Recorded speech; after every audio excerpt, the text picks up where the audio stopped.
Hello friends, welcome to Kannan info Tamil. நம்ம இன்னைக்கு என்ன டாபிக் பார்க்க போறோம் அப்படின்னா, சமீபத்துல பிரான்ஸ் நாட்டோட டிஃபென்ஸ் மினிஸ்டர் ஃபிளாரன்ஸ் பார்லி அப்படிங்கிறவங்க இந்தியாவுக்கு சுற்றுப்பயணம் வந்திருந்தாங்க. ஃபிளாரன்ஸ் பார்லியோட சுற்றுப்பயணத்தின் போது இந்தியாவிற்கு பிரான்ஸ் நியூக்ளியர் அட்டாக் சப்மரீனான பாரகுடா சப்மரீன்களை ஆஃபர் பண்ணுவாங்க அப்படின்னு பல செய்திகள் வெளிவந்துச்சு. ஆனா இந்த பயணத்தின் போது பாரகுடா சப்மரீன் பத்தி பிரான்ஸ் எதுவும் பேசல. இன்னும் சில டிஃபென்ஸ் எக்ஸ்பர்ட்ஸ் என்ன சொல்றாங்க அப்படின்னா, பிரான்ஸ் இந்தியாவிற்கு பாரகுடா சப்மரீன்களை கண்டிப்பாக ஆஃபர் பண்ணுவாங்க அப்படின்னு சொல்றாங்க. நம்ம இந்த வீடியோல பிரான்ஸ் எதற்காக இந்தியாவிற்கு பாரகுடா சப்மரீன்களை ஆஃபர் பண்ணுவாங்க, பாரகுடா சப்மரீன்களோட சிறப்பு அம்சங்கள் மற்றும் தாக்கும் திறன் குறித்து இந்த வீடியோல பார்க்கலாம். நீங்க இப்பதான் நம்ம சேனலுக்கு ஃபர்ஸ்ட் டைம் வர்றீங்க அப்படின்னா நம்ம சேனலை சப்ஸ்கிரைப் பண்ணிக்கங்க. அப்படியே அந்த பெல் நோட்டிபிகேஷனை கிளிக் பண்ணி ஆல்ங்கிற ஆப்ஷனை எனேபிள் பண்ணிக்கங்க. நம்ம சேனல்ல டிஃபென்ஸ் ரிலேட்டடா நிறைய வீடியோஸ் பப்ளிஷ் பண்ணிருக்கோம். உங்களுக்கு விருப்பம் இருந்துச்சுன்னா அந்த வீடியோஸையும் போய் பாருங்க. பிரான்ஸ் நாட்டின் டிஃபென்ஸ் மினிஸ்டர் ஃபிளாரன்ஸ் பார்லி தன்னோட இந்திய பயணத்தின் போது பாரகுடா சப்மரீன்களை இந்தியாவிற்கு கொடுப்பதை பற்றி பேசுவாங்க அப்படின்னு எதிர்பார்க்கப்பட்டுச்சு. ஆனா அது போன்ற எந்த ஒரு பேச்சுவார்த்தை நடந்ததா வெளியே சொல்லவில்லை. ஃபிளாரன்ஸ் பார்லி என்ன சொன்னாங்க அப்படின்னா, இந்தியா அதிகமான ரஃபேல் போர் விமானங்களை கேட்டா எங்களால கொடுக்க முடியும் அப்படின்னு சொன்னாங்க. அதற்கு அடுத்து இந்தியாவுடைய 5ஆம் தலைமுறை போர் விமானமான ஆம்கா போர் விமானத்துக்கு தேவையான இன்ஜின் தயாரிப்புலையும் பிரான்ஸ் உதவ தயாரா இருக்கு அப்படின்னு அவங்க சொல்லியிருந்தாங்க. ஆனா அவங்க பாரகுடா சப்மரீன்கள் குறித்து இந்தியாவுடன் பேசியதா எந்த செய்தியும் வெளிவரல. ஆனா சில முக்கியமான டிஃபென்ஸ் எக்ஸ்பர்ட்ஸ் என்ன சொல்றாங்க அப்படின்னா, இந்தியாவிற்கு பிரான்ஸ் கண்டிப்பாக இந்த பாரகுடா சப்மரீன்களை ஆஃபர் பண்ணுவாங்க அப்படின்னு சொல்றாங்க. ஏன்னா சைனாவை இந்திய பெருங்கடல் பகுதியில எதிர்ப்பதற்கு இந்தியாவை ஒரு உற்ற தோழனா பாக்குறாங்க. அது மட்டும் இல்லாம பிரான்சிற்கு சில முக்கியமான தீவு பகுதிகள் இந்திய பெருங்கடல் பகுதியில இருக்கு. குறிப்பா சொல்லணும் அப்படின்னா ரீயூனியன் ஐலண்ட் போன்ற தீவுகள். இந்த தீவுகளை சீனாவின் ஆக்கிரமிப்புல இருந்து பாதுகாக்கிறதுக்கு பிரான்சிற்கு இந்திய பெருங்கடல் பகுதியில ஒரு உற்ற நண்பன் தேவை. சமீபத்துல அமெரிக்கா, ஆஸ்திரேலியா மற்றும் யூகே இந்த 3 நாடுகளும் இணைந்து ஆக்கஸ் ஒப்பந்தத்துல கையெழுத்திட்டாங்க. இந்த ஒப்பந்தத்தின்படி ஆஸ்திரேலியாவுக்கு அமெரிக்கா நியூக்ளியர் பவர் சப்மரீன்களை கொடுக்க முன் வந்திருக்காங்க. இதன் மூலமா பிரான்சிற்கு ஒரு மிகப்பெரிய இழப்பு ஏற்பட்டிருக்கு. அதாவது பிரான்ஸ் ஆஸ்திரேலியாவிற்கு 12 கன்வென்ஷனல் சப்மரீன்களை கட்டி கொடுத்துட்டு இருந்தாங்க. இப்போ அமெரிக்காவுடன் ஏற்பட்ட இந்த ஒப்பந்தத்தின் காரணமாக அந்த டீலை கேன்சல் பண்ணிட்டாங்க. இது பிரான்சிற்கு மிகப்பெரிய இழப்பு. அது மட்டும் இல்லாம பிரான்சுடைய கப்பல் கட்டும் நிறுவனங்கள் நஷ்டத்துல இயங்கிட்டு இருக்காங்க. இந்த சூழ்நிலையில இந்த ஆக்கஸ் ஒப்பந்தம் பிரான்சிற்கு ஒரு பேரிடியாக விழுந்திருக்கு. இதை சமாளிப்பதற்கு இந்தியாவிற்கு பிரான்ஸ் கண்டிப்பாக பாரகுடா சப்மரீன்களை கொடுப்பாங்க அப்படின்னு டிஃபென்ஸ் எக்ஸ்பர்ட்ஸ் சொல்றாங்க. அப்படி இந்த பாரகுடா நியூக்ளியர் சப்மரீன்களை இந்தியாவிற்கு பிரான்ஸ் கொடுக்க முன் வந்தால் அணு ஆயுத தொழில்நுட்பம் கொண்ட சப்மரீன்களை இந்தியாவிற்கு கொடுக்கக்கூடிய முதல் நாடா பிரான்ஸ் இருக்கும். இதற்கு முன்பு இந்தியா, ரஷ்யா மற்றும் அமெரிக்காவிடம் இந்த டெக்னாலஜிகளை கேட்டிருக்காங்க. ஆனா 2 நாடுகளுமே கொடுக்கிறதுக்கு மறுத்துட்டாங்க. குறிப்பா ரஷ்யாவும் இந்தியாவிற்கு கொடுக்க மறுத்துட்டாங்க. அதற்கு பதிலாக அவங்க பயன்படுத்திய பழைய நியூக்ளியர் சப்மரீன்களை இந்தியாவிற்கு லீஸுக்கு கொடுத்தாங்க.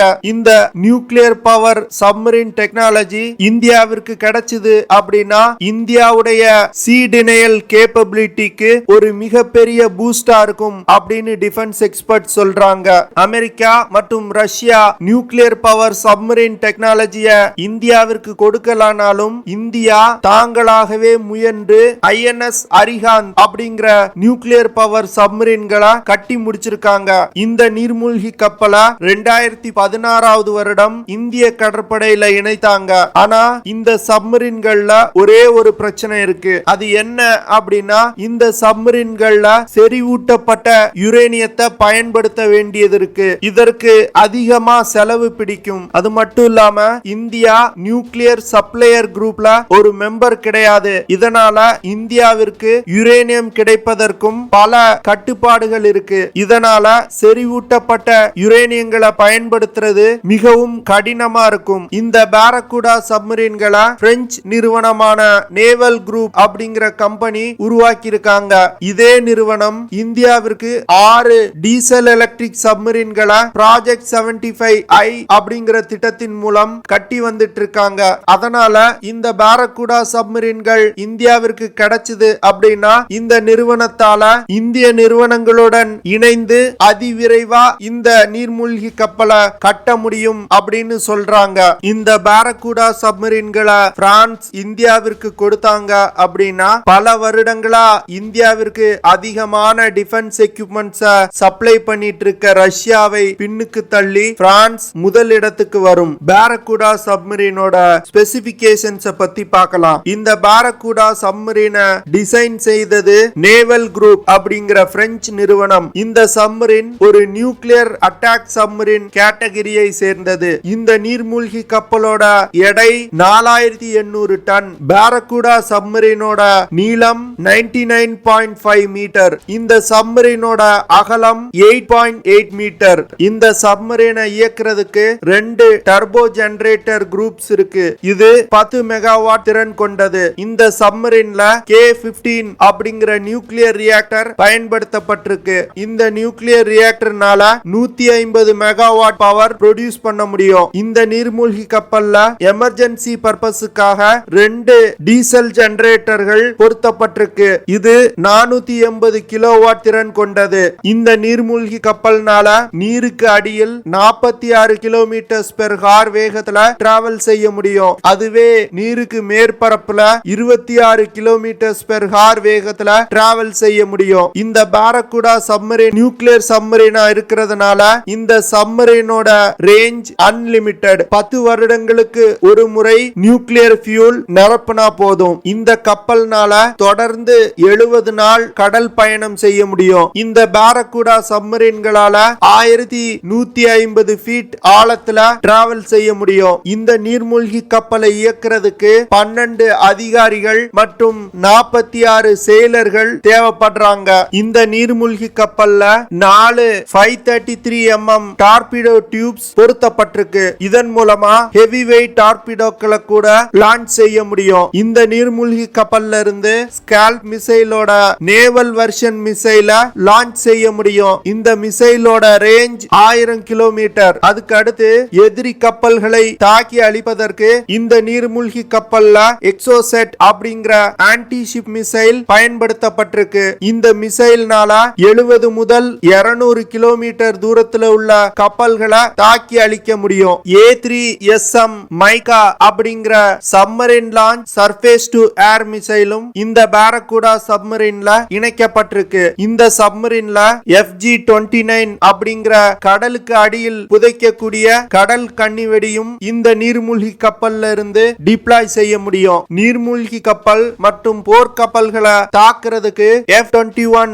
ஆர்டிமிஸ் ஹெவிவெயிட் டார்பிடோவை இந்த பாரக்குடா சப்மரீன்கள் பயன்படுத்துது. இந்த ஹெவிவெயிட் டார்பிடோவோட ரேஞ்ச் 50 கிலோமீட்டர். இது போன்ற பல சிறப்பு அம்சங்கள் கொண்டதுதான் இந்த பாரக்குடா சப்மரீன்கள். இந்த பாரக்குடா சப்மரீன்கள் இந்திய படையில் இணைக்கப்பட்டுச்சு அப்படின்னா இந்திய கடற்படைக்கு ஒரு மிகப்பெரிய பூஸ்டா இருக்கும். சீனாவுக்கு எதிரான இந்தியாவுடைய நடவடிக்கையில் இது ஒரு மிகப்பெரிய பங்காற்றும். பார்க்கலாம் பிரான்ஸ் இந்தியாவிற்கு இந்த பாரக்குடா சப்மரீன்களை ஆஃபர் பண்றாங்களா இல்லையா அப்படிங்கிறது. இந்த பாரக்குடா சப்மரீன்கள் இந்தியாவிற்கு தேவையா தேவை இல்லையா அப்படிங்கறத கமெண்ட்ல லீவ் பண்ணுங்க. ஓகே ஃப்ரெண்ட்ஸ், நம்ம வீடியோவோட நிறைவு பகுதிக்கு வந்துட்டோம். இதெல்லாம் தான் நான் உங்ககிட்ட ஷேர் பண்ணணும் அப்படின்னு நினைச்ச விஷயங்கள். ஐ ஹோப் நான் ஷேர் பண்ண விஷயங்கள் உங்களுக்கு பிடிச்சிருக்கும் அப்படின்னு நினைக்கிறேன். அப்படி பிடிச்சிருந்துச்சுன்னா ஷேர் பண்ணுங்க, லைக் பண்ணுங்க, கமெண்ட் பண்ணுங்க.